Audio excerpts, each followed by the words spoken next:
돈 불려준다더니 수천만 원 날렸습니다. 2025년 금융감독원에 접수된 보험 민원 중 가장 많은 유형이 뭔지 아시나요?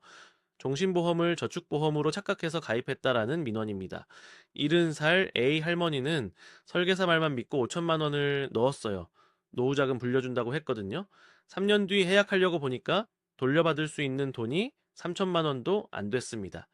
2천만 원이 공중에서 사라진 겁니다. 왜 이런 일이 반복되는 걸까요? 결론부터 말씀드리면 보험 상품의 구조 자체가 노인들을 속이기 좋게 설계되어 있기 때문입니다. 요즘 대형마트나 은행에 가시면 보험 상담 부스가 있잖아요. 친절하게 웃으면서 다가오는 설계사분들 많이 보셨을 겁니다. 어머니, 요즘 금리 낮아서 은행 이자 별로잖아요. 이 상품 가입하시면 확정 이율로 노후자금 만들어 드릴게요. 이 말에 혹해서 사인하시는 분들이 정말 많아요. 특히 60대, 70대 어르신들이요. 그런데 여기서 이상한 일이 벌어집니다. 이 지점이 핵심입니다. 설계사가 말한 그 상품, 대부분 종신보험이에요.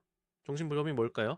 이름에서 알 수 있듯이 죽을 때까지 보장해주는 사망보험입니다. 쉽게 말해서 내가 살아있을 때 쓰려고 넣는 돈이 아니라 내가 죽고 나서 가족이 받는 돈이에요. 그런데 설계사들은 이걸 어떻게 설명할까요? 연금 전환 가능합니다. 확정 이율 적용됩니다. 원금 보장됩니다. 마치 저축 상품처럼 포장하는 거예요. 금융감독원 자료를 보면 실제 민원 사례가 나옵니다. 한 가입자는 종신보험 가입 시 확정 이율, 연금 전환 같은 설명만 듣고 연금저축 상품인 줄 알고 가입했대요. 제 나중에 알고 보니 사망 보장이 주목적인 종신보험이었습니다. 계약 취소를 요청했지만 거절당했어요. 왜 거절당했을까요? 네, 상품 설명서에 자필 서명을 했기 때문입니다. 완전 판매 모니터링에서 네, 이해했습니다. 라고 답변했기 때문이에요.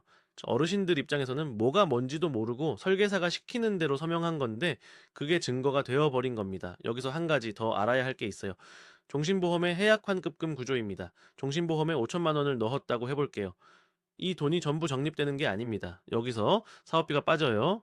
설계사, 수당, 보험사, 운영비, 위험보험료 같은 것들이요.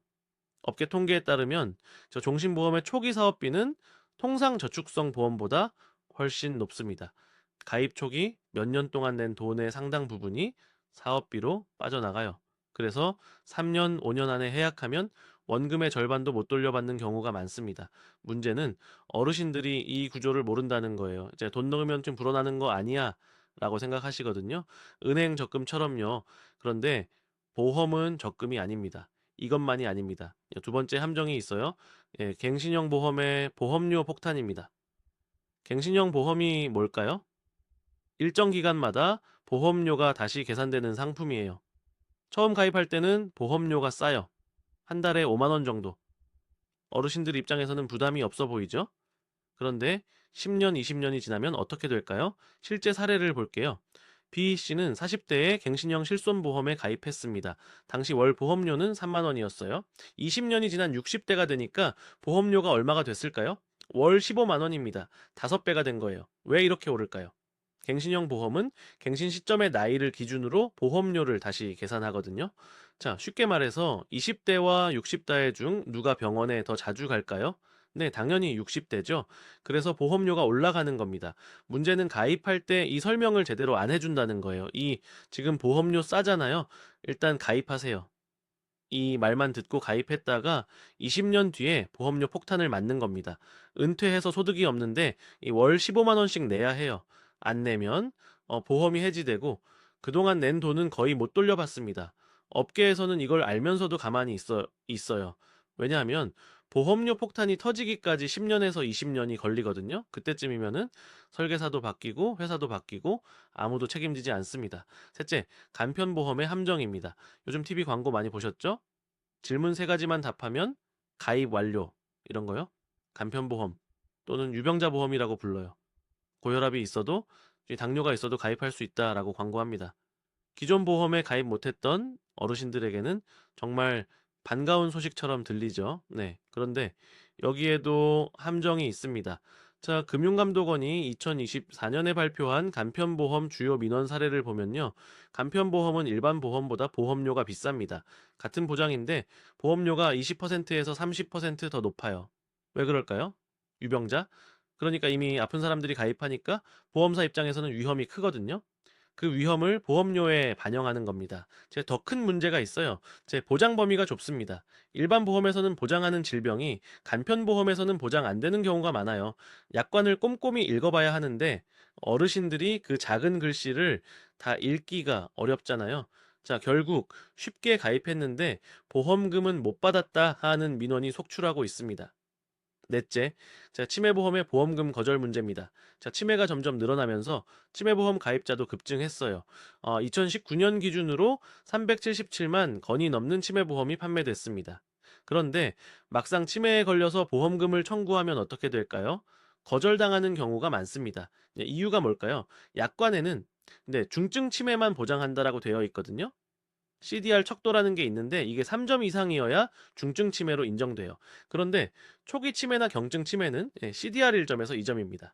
이러면 보험금이 안 나와요. 이제 어르신들 입장에서는 황당한 거죠.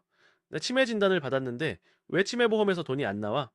자, 약관에 그렇게 써 있으니까 안 나오는 겁니다. 가입할 때 이런 설명을 들으셨을까요? 대부분 못 들으셨을 겁니다. 여기서 더 무서운 이야기가 있습니다. 보험 설계사의 고령화 문제예요.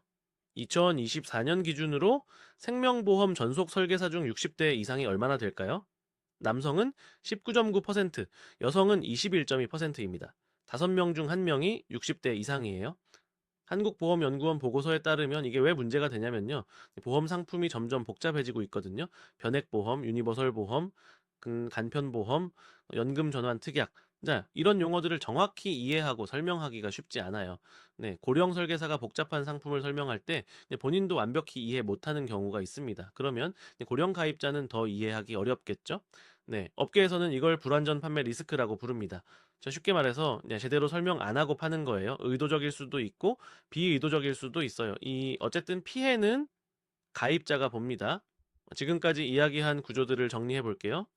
종신보험을 저축이라고 속이는 구조, 갱신형 보험료 폭탄을 숨기는 구조, 간편보험의 좁은 보장을 감추는 구조, 치매보험의 까다로운 지급 조건을 안 알려주는 구조.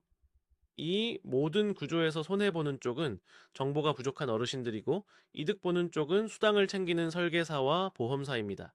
그렇다면 왜 이런 일이 계속될까요? 첫째, 어르신들의 금융 문해력 문제가 있습니다. 복잡한 약관을 읽고 이해하기가 어려워요. 설계사 말을 그대로 믿을 수밖에 없습니다. 둘째, 감독 사각지대입니다. 불완전 판매가 일어나도 입증하기가 어려워요. 자필 서명했잖아요. 모니터링해서 이해했다고 했잖아요. 이런 식으로 빠져나갑니다. 셋째, 보험사의 실적 압박입니다. 설계사들은 실적에 따라 보수가 결정됩니다. 많이 팔아야 돈을 벌어요. 그러다 보니 무리하게 권유하는 경우가 생깁니다. 앞으로 어떻게 될까요? 우려되는 점이 있습니다. 고령화가 더 심해지면 어르신 대상 보험 피해는 늘어날 겁니다. 보험 상품은 더 복잡해지고 있어요. AI가 설계사를 도와준다고 하지만 그래도 최종 판매는 사람이 합니다. 그래도 희망은 있습니다. 자, 금융감독원이 불완전 판매에 대해 무관용 원칙을 적용하겠다라고 했어요. 자, 고령자 대상 판매 시 녹취, 의무화, 청약 철회 기간 연장 같은 제도도 논의되고 있습니다. 중요한 건 어르신들 스스로도 조심하셔야 한다는 거예요. 몇 가지 팁을 드릴게요. 하나, 설계사가 주는 자료만 보지 마시고 보험회사 공식 홈페이지에서 상품 설명서를 확인하세요. 준법 감시인 심의를 받은 공식 자료인지 확인해야 합니다. 둘, 저축, 연금, 확정이율 같은 말에 혹하지 마세요. 그 상품이 정말 저축인지 보장인지 물어보세요. 셋, 갱신형인지 비갱신형인지 꼭 확인하세요. 10년 뒤, 20년 뒤 보험료가 얼마가 되는지 물어보세요. 넷, 가족이나 믿을 수 있는 사람과 함께 상담받으세요. 혼자 결정하지 마세요. 확실한 건 하나입니다. 보험은 잘 가입하면 든든한 보호막이지만 잘못 가입하면 노후 자금을 갉아먹는 덫이 됩니다. 오늘 핵심을 정리할게요. 노인들이 가장 많이 속는 보험 구조는 네 가지입니다. 종신보험을 저축으로 속이는 구조, 갱신형 보험료 폭탄을 숨기는 구조, 간편보험의 좁은 보장 범위, 치매보험의 까다로운 지급 조건, 이 구조들을 알고 있어야 피해를 막을 수 있습니다. 그런데 오늘 다루지 못한 이야기가 있습니다. 바로 상조업계의 어두운 이면이에요. 500만 명이 넘는 사람들이 상조에 가입해 있는데 상조 회사가 폐업하면 어떻게 될까요? 납입금의 절반도 못 돌려받는 경우가 허다합니다. 다음 영상에서는 상조업계의 숨겨진 구조를 파헤쳐 보겠습니다. 여러분 부모님도 혹시 보험에 가입하셨나요? 어떤 보험인지 확인해 보신 적 있으신가요? 댓글로 여러분의 경험을 알려주세요. 구독과 좋아요 눌러주시면 다음 영상에서 더 깊은 분석으로 찾아뵙겠습니다.